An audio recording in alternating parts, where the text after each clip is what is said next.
This is my second video about me trying to read more books because I had like a year hiatus of just not reading any books at all, and I tried to get back into it, and I have successfully gone through multiple books now, including the ones that I had shown and then had even more that I've read through.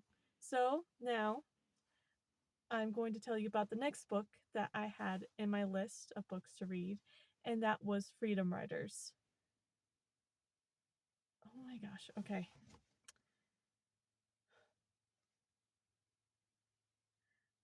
I realize I'm going to need to go back to this topic with more receipts about the movie, as well as the book, as well as another video that I watched that basically was dissecting the issues with with the movie genre of a teacher coming in and helping students that were in poverty rise to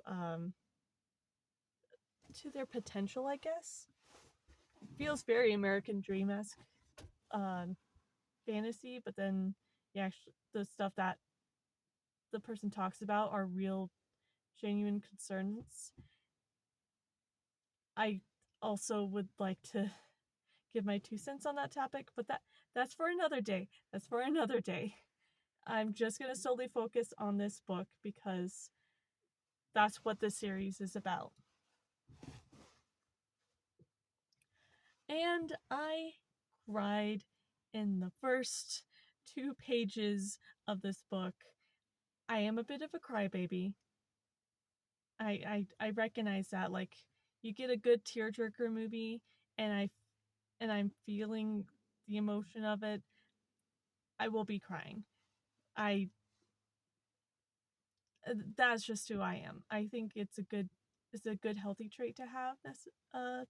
But I recognize that might not be um what do you call it? It may not be not healthy, normal. So there's that. I just want to warn you. And um first 2 pages, cried because of just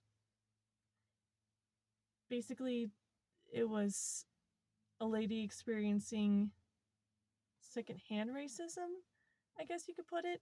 Not necessarily that she was being attacked herself because she was a white lady, but more so in the sense of because she was actually a genuine ally, she started being attacked by her neighbors.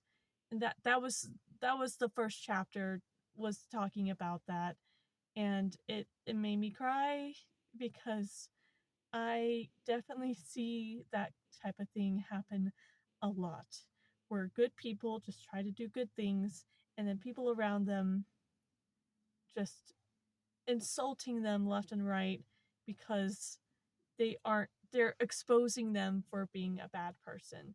But instead of reflecting on themselves of why this is happening or why she might be doing this that's helping other people, they hurl just terrible things back at her and try to make her look like she's the bad person when they're the ones acting not great.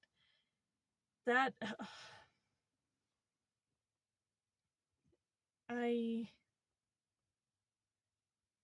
I don't know if I was particularly ever put in that position. I don't remember ever being put in a position where people insulted me for trying to do what's right when it comes to racism, but I know in life I have been put in that position.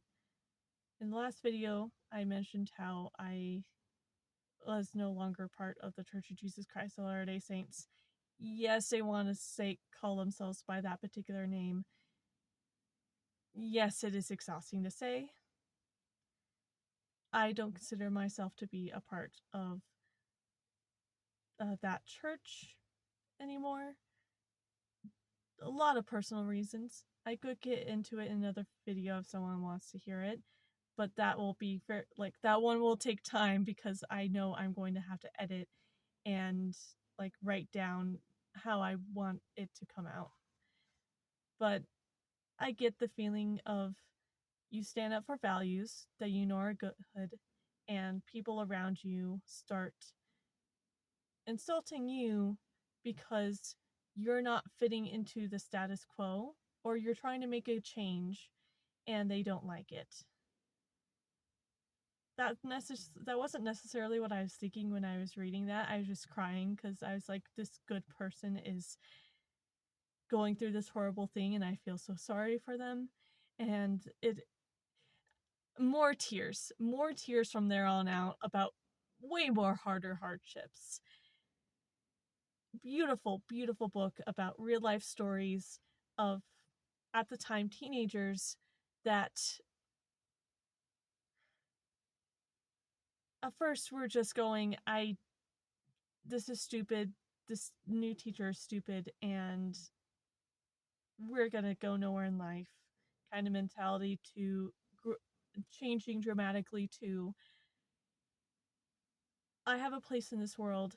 I have the right to I have the right to exist, and I have the right to love myself, and I have the power to make change. And it is beautiful reading all the stories. It's just 150-ish stories of all these different students that go through hardships in their life that they wrote down in their journal, and it's just one journal prompt all collaged together. And I love it. 5 out of 5.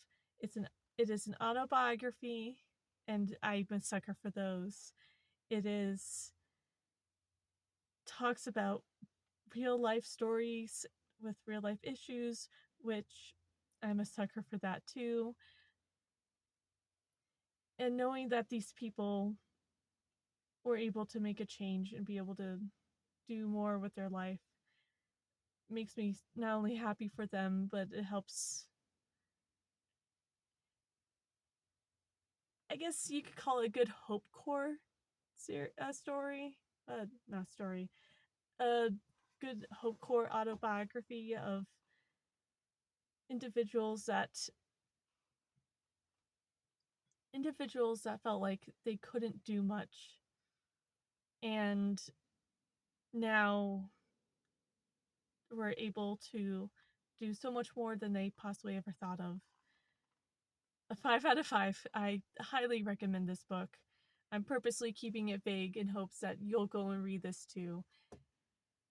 And I will talk about possible issues with the movie, as well as things I loved about the movie, which helped me pick up the book in the first place. So that'll be a later video, so if you want to see that, subscribe. Thank you for watching. I'll let you go.